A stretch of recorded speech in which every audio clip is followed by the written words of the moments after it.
ভোর 5টা বাজে আসছিলাম, এখন বাজে 2:30। সো মোটামুটি বুঝতে পারতেছেন কতক্ষণ ওয়েট করার পর আমি ট্যাঙ্ক ফুল করে তেল পাইছি।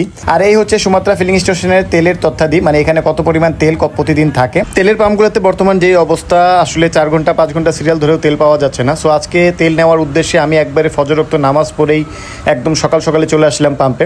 ভিডিও করতে একটু দেরি হয়ে গেছে, দেখতেই পাচ্ছেন এখন 7:45 বাজতেছে আর সিরিয়াল প্রায় ইসিবি চত্বর চলে গেছে। এত সকালে এসেও কোনো লাভ হয় নাই, আমি আসলে 100 গাড়ির পিছনে সিরিয়াল পেয়েছি। তো গাড়িটা সিরিয়ালে রেখে নাস্তা করতে চলে আসলাম। নাস্তা সেরে এখন প্রায় 11:15 বাজে, সরি 11:15 বাজে। সো এখনও দেখতে পাচ্ছেন গাড়ি আসার কোনো সম্ভাবনা নাই। পাম্প থেকে বলা হয়েছে যে গাড়ি আসবে 1টার পরে। সো এই দেখতে পাচ্ছেন গাড়ি চলে আসছে। বিশ্বাস করেন ভাই, গাড়িটা দেখে এমন একটা শান্তি লাগছে, মানে কি বলবো, বোঝানোর মতো না। এখানে আমরা ঘন্টার পর ঘন্টা তেলের পাম্পে দাঁড়িয়ে প্যারা খাইতেছি, আর এখানে দেখি সেনাবাহিনীরা ডান্স করতে করতে যাইতেছে।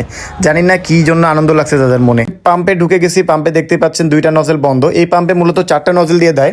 সো 2টা নজেল এখন বন্ধ, তেল লোড করতেছে। আমি এখনো সিরিয়ালে প্রায় 50টা গাড়ির পিছনে। সো দেখতে দেখতে আমার সিরিয়াল চলে আসছে, আর 2টা গাড়ির পরেই আমার সিরিয়াল। সো খুবই খুশি লাগতেছে ভাই। আমি 4-5 দিন সিরিয়ালে থেকেও ঘুরেও আমি কিন্তু তেল পাইনি। সো আল্লাহর রহমতে আমার সিরিয়ালটা চলে আসছে। ভোর 5টা বাজে আসছিলাম, এখন বাজে 2:30। সো মোটামুটি বুঝতে পারতেছেন কতক্ষণ ওয়েট করার পর আমি ট্যাঙ্ক ফুল করে তেল পাইছি। এই স্যাটিসফ্যাকশনটা একদমই অন্য লেভেলের ছিল। সো তেল নিয়ে পাম্প থেকে বের হয়ে গেলাম। ইতিমধ্যে দেখতে পাচ্ছি আরেকজন ভাই তেল নিয়েছিল, যার তার এমন পরিমাণে তেল নিছে তার তেল ওভারফ্লো হয়ে পড়তেছে। প্রায় 1 লিটারের মতো তেল তার পড়েই গেছে এখানে দেখতে পাচ্ছি।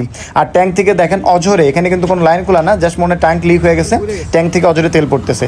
আর এই হচ্ছে সুমাত্রা ফিলিং স্টেশনের তেলের তথ্যাদি, মানে এখানে কত পরিমাণ তেল প্রতিদিন থাকে। সো এই ছিল আজকে আমার তেল নেওয়ার অভিজ্ঞতা। ভালো থাকবেন সবাই।